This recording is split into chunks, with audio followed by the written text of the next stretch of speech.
What is operations management? Operations management is a large term for several smaller subjects. When a company wants to operate smoothly, grow their business, satisfy customers, and make money, operations management is at work. E-commerce, global competition, customer service, productivity, and quality are all parts of operations management. Without globalization, it is impossible for a company to expand to a larger, more beneficial market. If a company does not have good customer service, then it will not have satisfied customers, and therefore no business and no profits. Productivity and quality must be at a maximum in order for them to make the most money for a business. All of these elements need to work together to create a successful business. So, what exactly is operations management? Operations management is the management of systems or processes that create goods or provide services. Let's start with goods. Goods are defined as physical items that include raw materials, parts, and subassemblies, as well as final products such as cell phones and automobiles. These goods cost the consumer money and are sold by a business. Services, on the other hand, are activities that provide some combination of time, location, form, or psychological value. These are also provided by a business. Examples of goods and services can be found all around us. All businesses have a supply chain.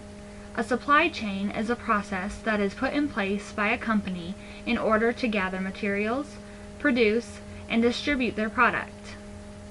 These supply chains can include a business's facilities, functions, and activities that are involved in producing and delivering a product or service. A supply chain sequence begins with raw materials and concludes at the final product which the customer purchases. There are 3 types of interrelated processes that businesses are composed of.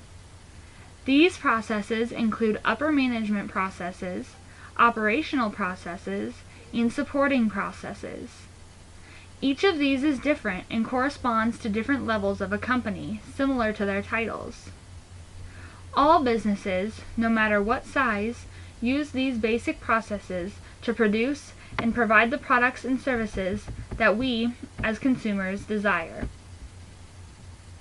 Operations management includes many activities that a company uses to allow it to run more smoothly. These include forecasting, capacity planning, facilities and layout, scheduling, managing inventories, assuring quality, motivating and training employees, locating facilities, purchasing, distribution, and maintenance. Forecasting involves identifying trends in a company's past data in order to plan for the future. This allows for a company to be able to order raw materials, hire and fire employees, and identify the products that will be the most profitable in the near future. Forecasting goes hand in hand with capacity planning as well as purchasing. These activities would not be completed accurately without forecasting. Managing inventories also is closely related to capacity planning, purchasing, and forecasting. However, inventories are managed more often and with less lead time than the previously mentioned activities. Distribution is similar to managing inventories because of the lack of lead time given before a product needs to arrive to a customer. Motivating and training employees is an activity connected to assuring quality for the company. If a company's employees are motivated and excited to work, then the quality of a product is going to be better than if an employee didn't have that motivation. Placement of facilities is essential in the distribution of products to the customer and even the transportation of raw materials to a company. Locating the placement of a facility is based on the closeness of a supplier, as well as the cost of distribution and